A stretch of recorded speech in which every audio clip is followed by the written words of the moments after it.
Spending more money on Google Ads is easy. The hard part is to make sure that you're getting the same or if not better returns on the increased spend that you're investing into Google Ads. Whether you call it scaling, growing, or ramping up your spend, whatever term you want to put on it, the most important thing that all business owners really want to see is that if I increase my spend inside of Google Ads, am I going to be getting more business or more sales coming into my business? Because in reality, when you break it down, the total amount that you spend inside of Google Ads is really irrelevant. What's more important is what would happen if I stopped that spend? Would my business suffer or would my business stay the same? And that's where it really comes down to, because ultimately for your budget, the budget is all relative to the amount of revenue and business that it's generating for your individual business. And for me, this has always been my core focus, because the very first Google Ads campaign that I ran was actually for my very own business when I was launching my first business back in 2010. And if you really break down to the heart of the issue for business owners,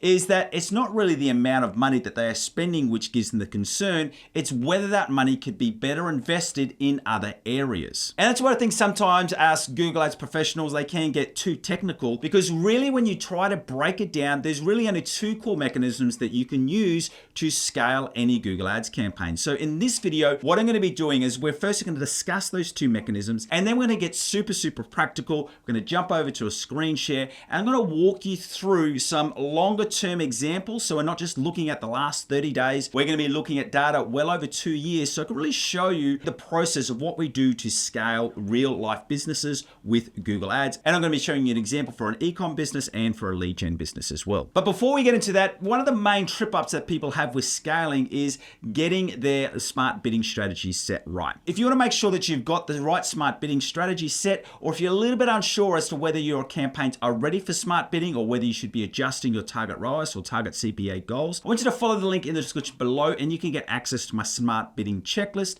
And this takes you through the rationale that we use and also the exact steps that we take in order to really look at whether an individual campaign is ready to either switch over to smart bidding or to add in a different target. With all that said, let's jump into a screenshot first. I'm going to break down those two mechanisms for what you can use to scale a Google Ads campaign. So the reason why I wanted to jump onto the screen share to show this, because this will be a lot more powerful if you visually see what I'm talking about. So as I said, when it comes to scaling, there's only two mechanisms that you can use. The first option is you can either increase your impression share. So you can show your ads to more people who are searching the current search terms that you're targeting, or you can reach out to new cold traffic. They're the two options that you've got. The way that you want to go about this is obviously the easier path of doing this is this first one, which is in targeting or increasing the impression share that you're already targeting. So what you're looking at through here is that when you're getting good results inside of Google Ads with your targeted keywords and they're converting at a level that's profitable for you, the easiest way to scale is just to spend more money on those targeted keywords. But eventually what happens is you do move out to what we call similar keywords and related keywords. So the further and further that you move out from your core targeted keywords, you may start to see your results start to slide a little bit. And when you do that, that's when you need to move over to this other area, which is new colder traffic. Now you could do this in a couple of various ways. You could stay in the search network, but you could just start to reach out to more of these related keywords. Another option would be, rather than just targeting buying intent keywords, you could target like benefit driven or problem motivated keywords. Or the other option is especially, this is one of the things I like about Google Ads, it's not just about search ads. You could reach out to video ads, you could reach out to image ads. So you can reach out to other different audiences. And what this does do, it also has the double effect that when you do this really well, you can introduce some of your core keywords to the new buyer's vocabulary. So when they're actually going through and completing searches, they're coming back into these targeted keywords. But I do want to clarify there, and it is really important to note that they're the two mechanisms that you can use inside of Google Ads. So yes, as we're going to go through and show you some real life examples, you can achieve that in different ways. It's really important to note that they're the two ways that you can scale an account. So you really need to be breaking it down to those core issues. Finding what works well and spending more money in those areas. Secondly, reaching out to cold audiences and people who don't know about your products or are not searching your products yet. So the reason why that's really important, because sometimes when it gets to talking about scaling or ramping up the spend in an account, people can go straight away to the tactics and get really overcomplicated without actually really thinking of those core mechanisms. That the only way you can do this is to spend more money where you're getting good results. And then eventually, once that becomes too expensive or you've kind of fished out that pool, so to speak, you need to start reaching out to some cold audiences. But as promised, let's jump back into a screen share because I really want to break down some real life business examples. And we're going to look at longer term data, and I'm really going to break down what we did there to achieve the results that we got with scaling that account while also keeping it profitable, remembering that we're going to be doing both a lead gen and an e-com business. So let's jump in and look at these two examples. We're going to start with the e-com example. And what I want to show you in through here is we're looking at data from the start of January 2023 up until the end of October 25. And just for clarity, we started here in April this year. So what I really want to show you in through here is you can see previously they had a couple of little peaks. These were when they ran some individualized sales. But as you can see through here, this blue line, it didn't really move at all. And sometimes part of the reason why this client actually reached out to us was because they were increasing the budgets, but they just weren't actually able to see any increased spend. One thing I want to confirm in here, we are showing all of the available campaigns, so even the ones that we've since paused. What I really want to show you is that we started this journey with them in April. We did have to organize a couple of little things because they had some conversion double reporting actually going over. But what I really want to show you in through here is you can see that, especially once we got this plan in place, we've been able to have from July really constant steady growth. So they've gone in from 61 up to 60. So that spend was about the same, but then we've gone 66 and now we've really started ramping it up to 76 with their conversion value increasing at the same time. So how do we get in and do that? Let me start by saying two things. Firstly, when they first started, this account was what we would call a really poorly set structure of an account. This e-com business has over 40,000 SKUs. Now with the 40,000 SKUs, they've also got like 50 or 60 different product categories, and everything was inside of one Performance Max campaign. You guessed it, one asset group as well. They ran a little bit of dynamic search, and then they had some broken out search campaigns. They also had a shopping campaign in there, which we kept. We've just gone through and rebranded it in here. Now, let me explain what we've done from here. We stopped their sort of targeted search campaigns and really broke it out into a search branded campaign. And what we then also did is we broke out some extra Performance Max campaigns. And what we did with these Performance Max campaigns is that going from one Performance Max to 3 Performance Max campaigns,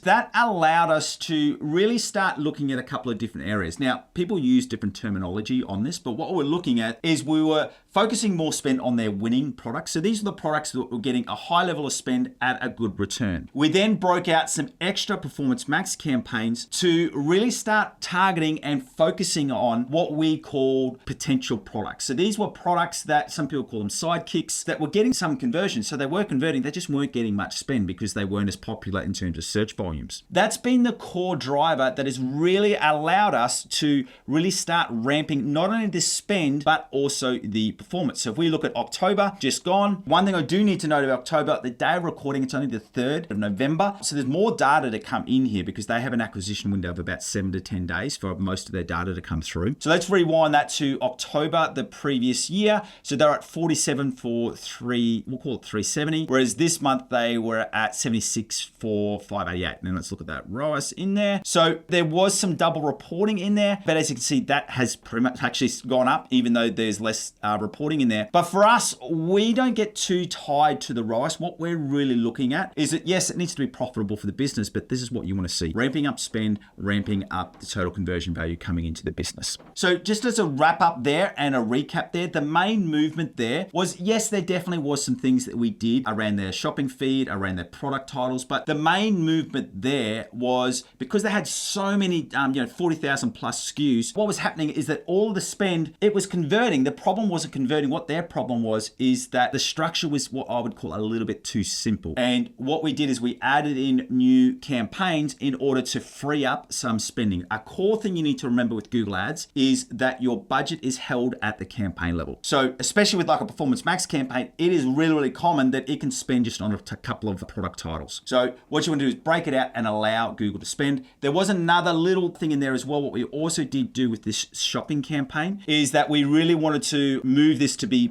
pretty much brand only or highly targeted. And the way that we did that is that we used target ROAS as a lever. We're up to that target ROAS, so that's very much only targeting people that we know that are searching specific brands or specific product attributes. And that's the way that we kind of moved that out through there as well. Now let's move over to a lead gen example. With this one, what I want to show in here, let's just adjust this monthly. monthly because we're looking at such a long period of data. It's broken it into quarterly. We picked up this account at the start of 2024. It was in January 2024 when we started. They had been going previously and they just couldn't really get any success coming through. They'd been going for like 6 months before. It was the same data. But what I want you to show you in through here, we've been able to scale up. This lead gen one is a little bit different. You can see through here, the big thing that we had to do here is that they were leveraging Performance Max, but they weren't doing offline conversions. So that's why you can see this drop in conversions because they had a whole heap of spammy leads coming in. And then we added in conversion values, conversion bidding targets, and that's allowed us to really continue to grow. The big thing you need to be seeing in through here is that we've been able to take their spend.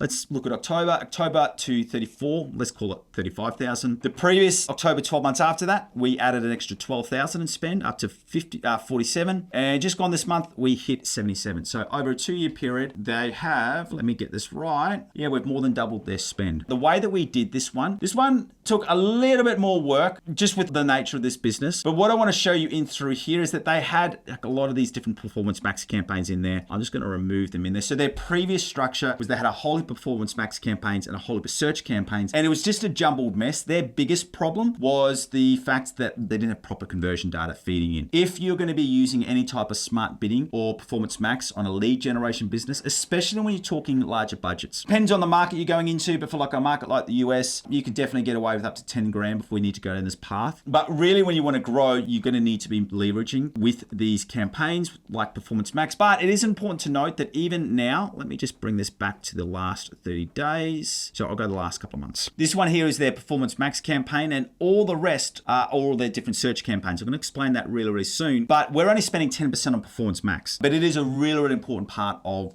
our strategy. So we did this in a couple of stages. The first thing of what we did when we first took on their account, so back here in January of 2024, we actually stopped their Performance Max campaigns and just really doubled down on search. Then that gave us time to really start working at this new conversion metrics, putting in offline conversions. And then once that started kicking, you can see from here is when we started Performance Max. And we ran that really solid through all of 2024. Then what we did at the start of this year is we started breaking out some extra search campaigns. And the reason why we did this is because this is going into the US market. I want to show you in on these search campaigns. We've got a really big range of CPC and also cost per conversion. So the cost per clicks is ranging from $3 up to $8, with most of them in that $6 to $8 range. But then when you look at the cost per conversions, it's ranging between 23, 34s, 45s. It needs to be under 50, which is the key for this business. So what that allowed us to do is by separating out the budget, because previously they just had nationwide campaigns, nationwide search, nationwide Performance Max. Our Performance Max is still nationwide, but remembering it's only using 10% of the budget. By breaking out these search campaigns, it really, really allowed us to really drill in on what's working for this business. Now, a couple things to note in through here is that with the search campaign, we really went with a national-based campaign for a good 18 months. We only started breaking it out into state-based campaigns once we had like a massive wealth of data. So don't feel like you got to break it all out really, really quickly. But we just saw that when they wanted to jump from that 40,000 sort of 40 to 50,000 spend, we're getting this brand to get up to 100,000 in spend,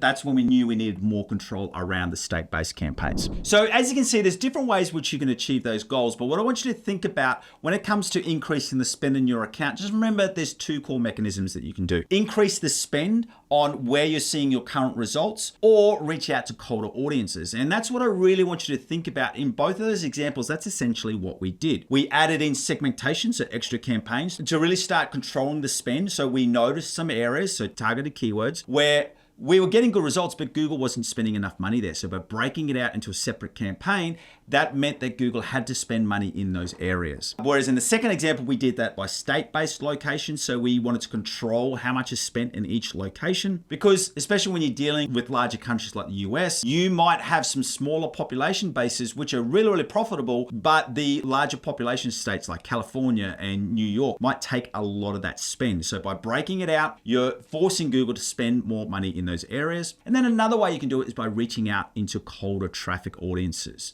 So that's where we really use our Performance Max. We've still got other levers we can use there to scale even further around video, but that's the steps and the process that you want to go through. Thank you for joining me. Remembering as well, if you want help with your smart bidding to get that right, make sure you follow the link in the description below to get access to my smart bidding checklist. And if you'd like to see some more teaching right now, I did mention on that lead generation example about offline conversions. If you'd like to learn more about offline conversions, go through and watch this video right here. Or if you'd like to know about how we audit an account to find potential opportunities, go through and watch this video right here. Thanks for joining me. See you next time.